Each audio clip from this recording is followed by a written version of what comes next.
So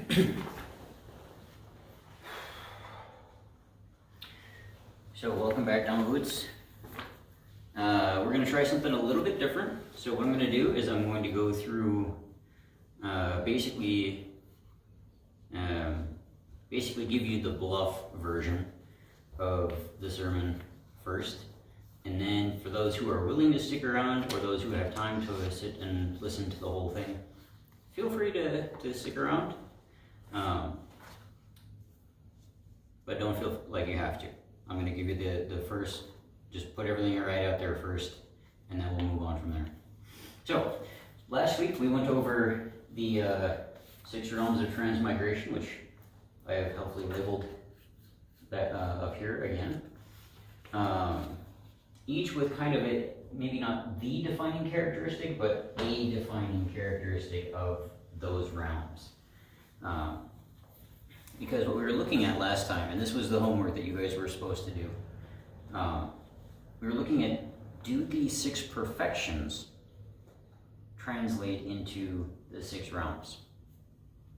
Is there a 1-for-1 match? Or is there not? Or maybe there's a bunch of matches. So, what we looked at first, we looked at generosity, because generosity, of course, is the first, both in the Theravada side of the house and in the Mahayana side of the house. This is the first on the list. Generosity is the first for a reason. It's not that that's not deliberate, right? So giving is a practice that releases you from greed. It gives you the ability to practice a kind of selflessness, right? Greed would be selfishness. Generosity is selflessness, right? So that perfection, that paramita, kind of matches up pretty good with the characteristics of the hungry ghost realm. And the characteristics of generosity, it does not have to be material giving. On the sheet here, I have it kind of listed as giving a Dhamma has as much merit as giving a BMW. In fact, giving a Dhamma is way more meritorious than giving a BMW.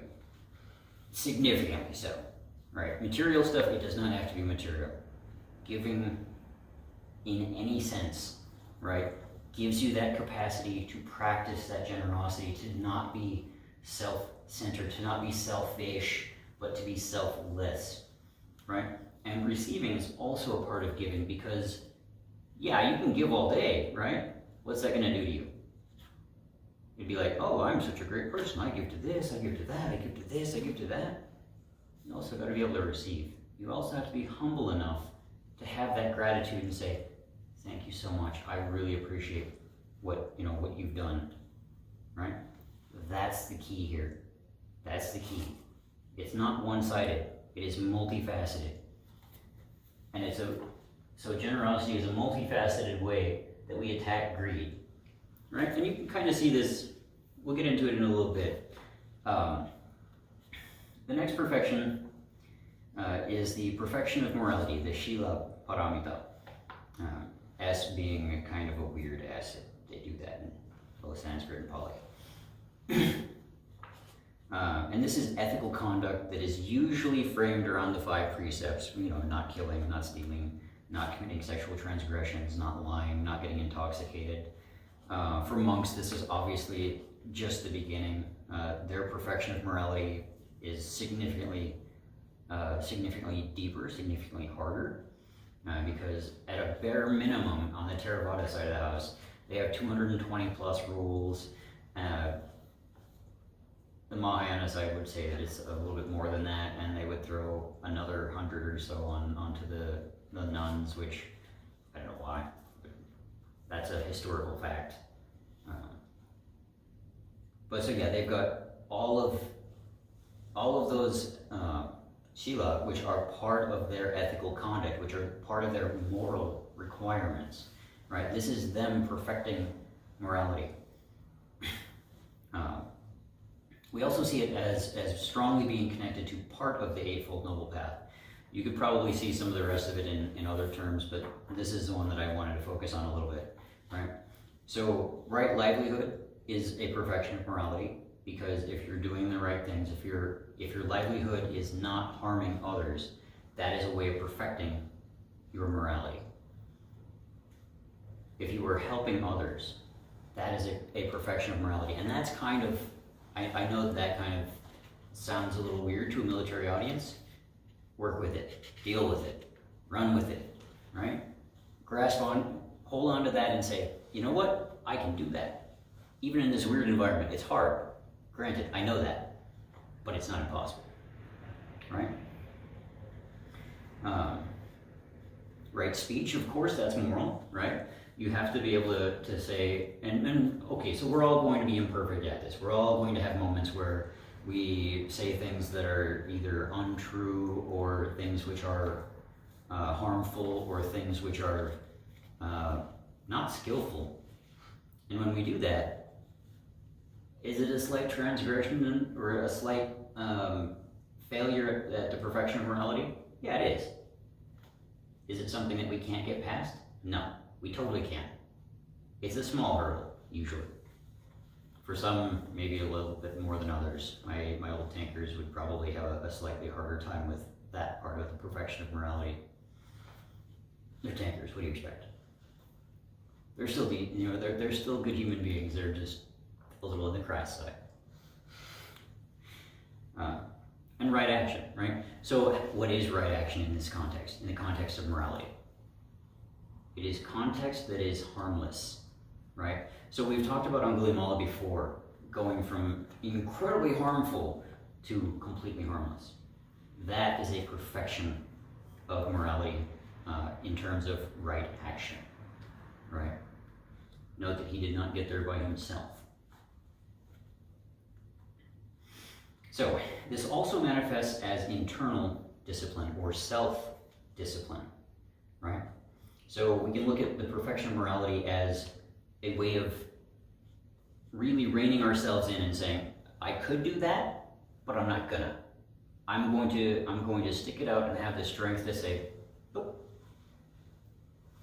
And this one, again, this is the easiest one to neglect and the hardest one to put into practice for that very reason, because the temptations are always there. The temptations to not do the moral thing are always there.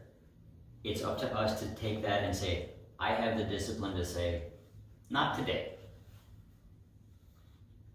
To say, we have to have the discipline inside ourselves to say, we're going a different route. We're taking that different course, right? So,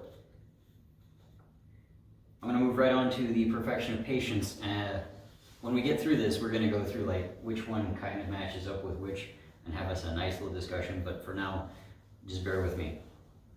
Right, the perfection of patience, the kshanti paramita, means patience in terms of your ability to withstand others' actions. This is perseverance at its finest. When you are able to persevere, when you are able to sit there and take the dumb stuff that your coworkers are doing, and this one's incredibly hard to practice sometimes too, because of exactly that. The dumb stuff that everybody else is doing. When you have the ability to persevere through that, you are practicing the perfection of patience. You are perfecting your capacity to be patient, right? Tolerance is also key here. As you kind of have to tolerate your terrible coworkers sometimes, maybe more than others, right? And you have to endure that because you can't just wipe them off the face of the map, which would be all kinds wrong. Trust me, the temptation, again, is there, but we have to persevere. We have to have that endurance to say, even as dumb as they are, even as much as they are hurting me, I'm going to persevere. I'm going to have that endurance and I'm going to work through it. Now, are there some cases where tolerance is definitely not the right answer? Absolutely. Unquestionably. There are some things which there is no reason why you should tolerate. There is no reason why you should be patient with, right? Most things though, most day-to-day interactions with others, yeah, a little tolerance goes a long ways, right? So acceptance also matters because the perfection of patience, sometimes we're gonna do the wrong thing. And sometimes when we do the wrong thing, we're going to get called out on it. Accepting that we did wrong and accepting that we're getting called out on it rather than just getting angry and being like, ugh, totally I'm right. No, you're wrong. Figure it out. Yeah, that's a perfection of patience as well. And that one is hard to do. Not getting attached to our own defense, not getting attached to the way that we want things to be. That's hard. And that's why it's a perfection, because every little bit of all of these things, every single time that you go through an action and you think about these things and you do that, right? Every single time that you go through an interaction with somebody who's doing something really dumb and hurtful, and you have the ability to endure that and to persevere through that, you are perfecting yourself a little bit, right? And so my home temple, we like to, one of the ways that we like to describe this is in terms of sculpture, right? So it's kind of like we have this Buddha inside us, right? And we got to chip away a little bit at a time to find that Buddha within, to really just perfect, right? Sometimes it's a little bit, sometimes it's just like taking a little bit of sandpaper, and sometimes it's taking that chisel and just hammering away. But all of these things, if we perfect them a little bit, just a little bit at a time, we're making ourselves better. We're following those perfections, right? So, on to the perfection of energy, the virya paramita. And this one is probably the most energetic out of all of them because, well, it's the perfection of energy, so why not, right? Typically we see this in terms of the heroic, right? This is in movies, this is the hero struggling against the dragon, struggling against the enemy, struggling against the bad guy, to go and help people, to go and save those people, right? That's the heroic kind of energy that we're talking about here. The energy to sit there and just go at it and not stop, to be determined, to just keep going, right? We practice this spiritually speaking when we keep going towards enlightenment, as much as our failures sometimes make us want to give up, as much as our failures sometimes make us just want to cry. We keep going. We have that determination. We utilize that energy. We make that effort. We keep going. That's how we we practice the perfection of energy, right?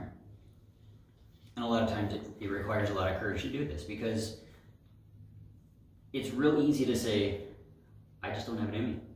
I just don't. I'm going to give up. We can totally do that. Every day of the week, every day of the week, every day of the year, every day of our lives, we can totally do that. We can totally say, nope, I don't have it in me no more. I can't do this. But the perfection of energy requires us to at least try. Even if we can't make it, even if we don't get to that objective, whatever objective it may be, we still have to try. Right? Now, part of this is the easy one to do because, well, it helps us out infinitely, right? So part of this requires us to take care of our bodies. Yeah, I kid you not. Part of the perfection of energy is proper diet and exercise, right? Making sure that you are up, that your body is good to go. Also your mind too, right? Because you can't strive if you're falling apart inside. You can't strive if your liver is non-functional. You can't strive if you're sitting there struggling through crippling depression by yourself and you don't get help. You can't do that. It doesn't work, right? So, the perfection of energy is saying, I'm not perfect. I need help. I can't do this alone. I'm going to take care of myself. I'm going to find those resources that can help to make sure that I'm on the right track, to make sure that I can keep going, right? And often this will include things like meditation and chanting, which meditation is, of course, the next perfection, the jhana paramita. So this is the perfection of practice, really, is what it comes down to. Meditation is a practice. It's not just some kind of lofty ideal. It's a thing you do, right? So meditation is super paradoxical. It helps one relax, which we've proven we've proven scientifically time and time again. Meditation is super good for that relaxation. But paradoxically, if you're doing it right, it also helps you with discipline. It also helps you to keep, to give that perseverance an extra kick, an extra boost, right? Because it takes a lot of discipline to sit there and look through your demons and stare your demons in the face and say, "Yep, you're there. I'm gonna work and try and get past you." It takes discipline to do that, particularly when the demons are like, "Aha! But we've got these temptations. We can totally just set you up with all kinds of cool stuff." Well, no, not today. Not today. Right? And so there's all kinds of different meditation. Usually in the Theravada side of the house, this comes down to two, which is shamatha and vipassana, with a little bit of other stuff as well. And the Mahayana side of the house added a whole bunch of stuff. Like in Zen monasteries, you will see eating meditation, oryoki. That's a thing. I kid you not. There's a very disciplined, very meditative way to eat. It takes a long time, and it's you have to be aware of what you're eating. That's the key. Right? It's a form of meditation, though, is what I'm getting at. Right? It is a practice of the perfection of meditation. Right? Also, chanting is a form sometimes. Visualization is another form. Right? And then we get to the last one, the perfection of wisdom, the prajna paramita. Right? And this is really just a combination of all of the others. It is a big old amalgamation of every single other one. Right? You practice this one by practicing all of them. In Mahayana, this is connected to the concept of shunyata, which is alternately translated as emptiness or the void or something along those lines, formlessness. Whether or not we necessarily need to go that route, I don't know. But, ultimately, there is an entire collection of literature about it, and for those who have chanted the Heart Sutra on occasion, myself included, you will know this. There's a short version, and then there's all kinds of other longer versions. The one that we're going to, or the one that I have translated on the next page, is actually from Edward Conze's translation. We're not going to go through all of it because we're already probably over time. But that one, read on your own. It is good stuff. However, I will say that at least in that chapter, the virya perfection, is a little bit skipped. So I threw in also some stuff from the Vajrayana side of the house, which goes into that perfection. And I will definitely go over.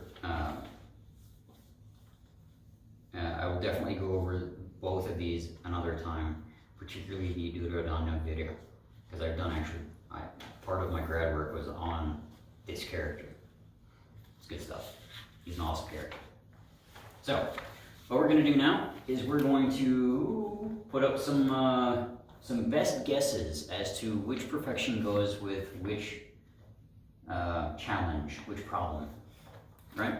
And then we will start talking about them in kind of more detail, right? So, let's get some best guesses going.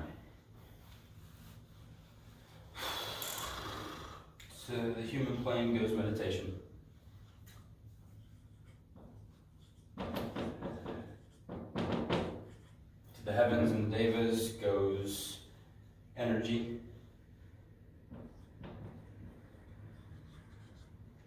To the asuras goes patience.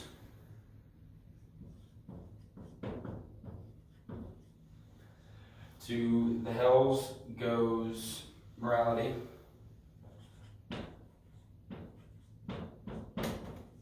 And to ignorance goes wisdom.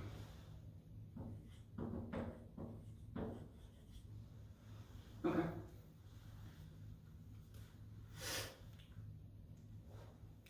So for those watching this later, leave your variations in the comments below, because the one thing that we have found over the last several thousand years, or at least 1,000 years, is that nobody can quite agree on this. So, there are a bunch of different models. Again, leave your version in the comments. And we are going to continue on with the longer version in just a second. So, for those who can't participate, Dama would salute. We'll see your answers and comments. Take care.